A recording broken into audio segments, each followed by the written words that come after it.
Today, I'm going to be making $1 million baked beans. This recipe is from Allrecipes $1 Million Recipes magazine. This came out in the summer of 2025, so not too old. This is a newer Allrecipes magazine. I've always wondered if they were still making them. Clearly they are as of 2025.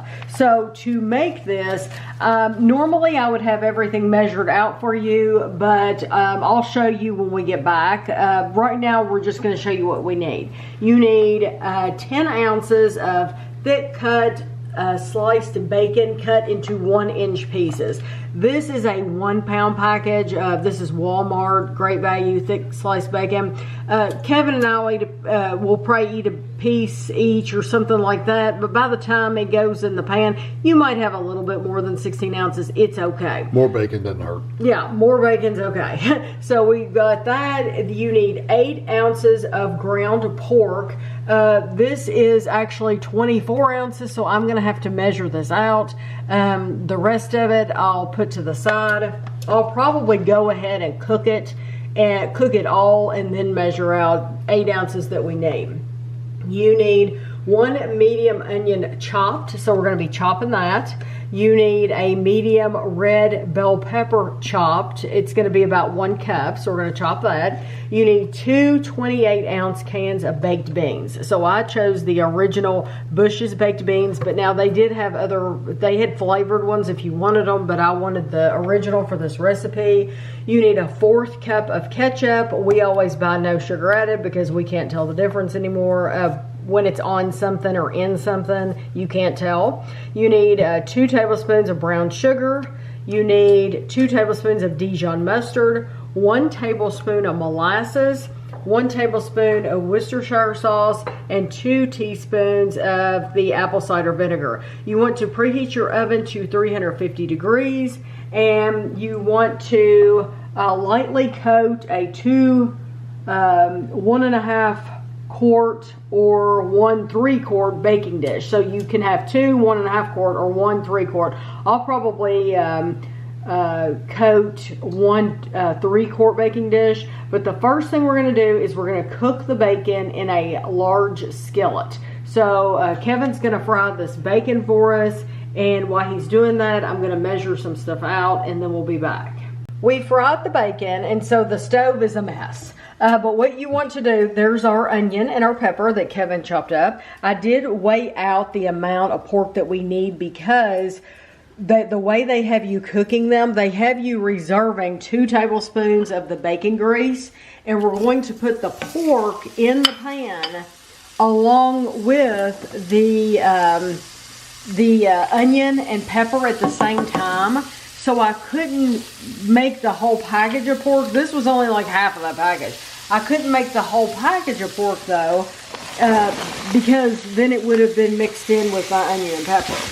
But they say what you want to do is fry this together, and they say you're going to break up any hunks of meat that you have of that pork, and you're going to let this fry, and they said it would take between 8 and 10 minutes for it to cook completely. So our pork and bell pepper and onion are cooked, and I've turned off the burner because right now we're going to move over. We have a big bowl here, and I'm going to pour both cans of my baked beans into this big bowl.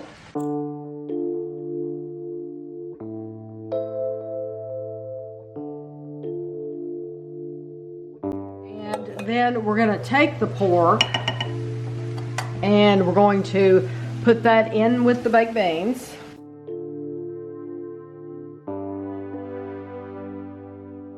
And then in this measuring cup back here, I measured out our steam. I measured out our ketchup, brown sugar, mustard, molasses, Worcestershire sauce, and vinegar, and I poured them all in this measuring cup, and I just stirred them in. And so you want to add all of that to your bowl.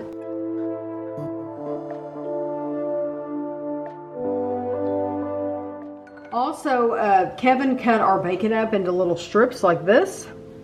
And we're going to take half the bacon and we're going to put it in here. That's probably good. And we're gonna stir all this together.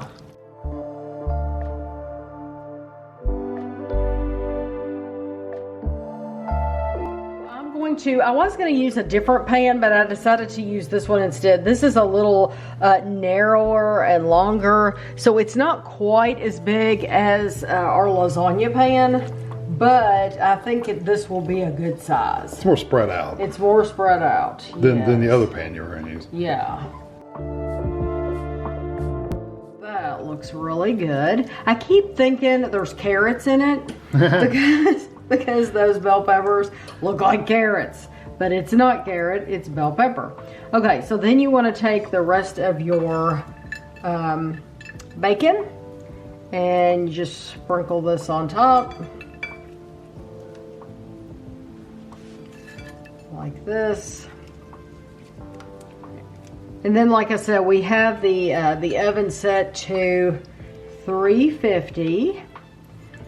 And we are going to bake this. It says for 55 to 60 minutes. So I will probably go the entire 60 minutes because I'm gonna want it real hot and bubbly, and then we'll be back. I had this in the oven for exactly an hour, and you can see it's nice and bubbly, so I know it got heated through and through. I'm actually going to serve these in a bowl, just because I think they'll be easier to just eat out of the bowl instead of on a plate for Kevin and I to give it a try. But you can see that there's plenty of bacon and it smells really delicious. So this $1 million baked bean recipe was submitted by Catherine Hendricks. And it says hands-on 15 minutes, total 1 hour and 30 minutes, serves 8. And it says it is for 2/3 cup, it's 466 calories. I really don't care about the calories, but somebody said, I was never a huge fan of baked beans, but this is so much better than your standard baked beans. I feel that way about my baked bean recipe. My baked bean recipe is on the channel, and it does have some different ingredients from this, but I feel that way about ours. I love my baked beans. Like, I can't imagine. Very simple. Yeah, very simple. I can't imagine making them any other way. But now this, we'll see. Well, this has a lot of stuff in it. Did you get some pork? Oh yeah, there's. Okay, because I see like the pork. In there. Yeah.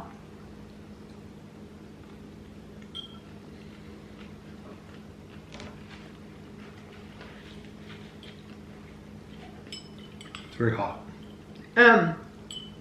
So like my beans, you don't put pork in there. You don't put the red bell pepper. You don't put, I use yellow mustard and not Dijon mustard. I don't use molasses. I tell you what though, I don't use ketchup. They use ketchup. I taste that red pepper. When the first bite I took, I got the bell pepper flavor.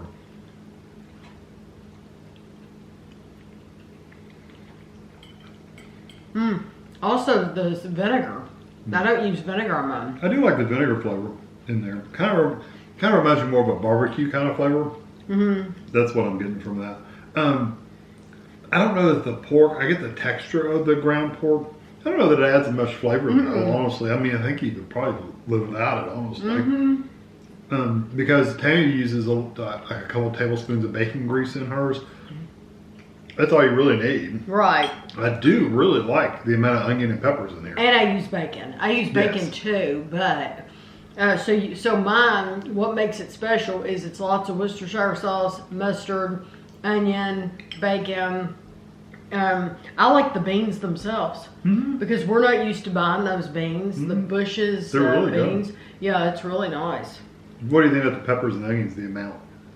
I'm very happy with it. It's not too much at all. It seems like it was a lot. Like when I was chopping them up and when you were cooking them in the pan, it's like, that's a lot of onion. It actually went really well. And the peppers, you get just a little bit of the flavor of the red bell pepper in there. It's really nice.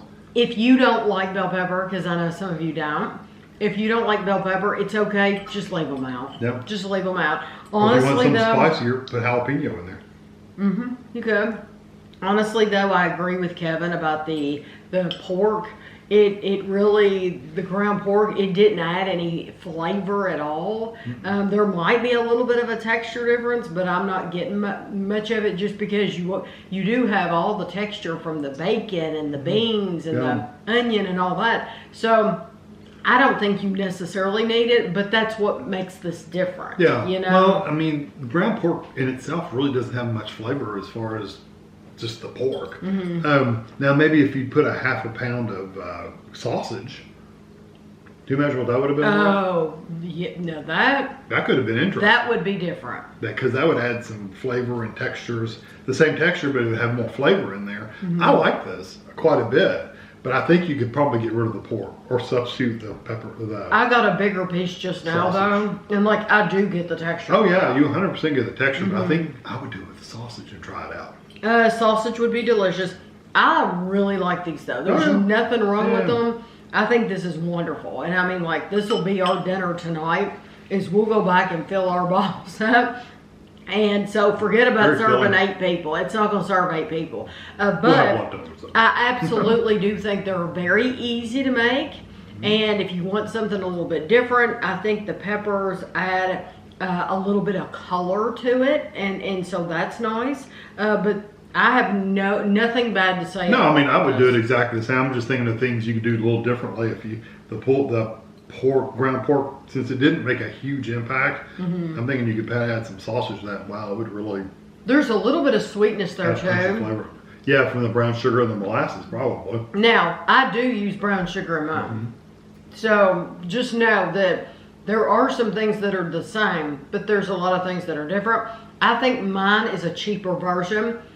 Not meaning it's lesser, because I think mine are just as good as this. Oh yeah, I think so too. I really do. I don't think you use the volume of onions in yours like this is. I don't either. I've always been afraid to, but now we know if you just got to cook them ahead of time. Yes. That's the biggest thing. That's the thing is, well, I cook mine ahead of time too. I cook it in the bacon grease. Oh, okay. Yeah. So, but this is a winner for sure. So I hope you enjoyed the video, and thanks for watching.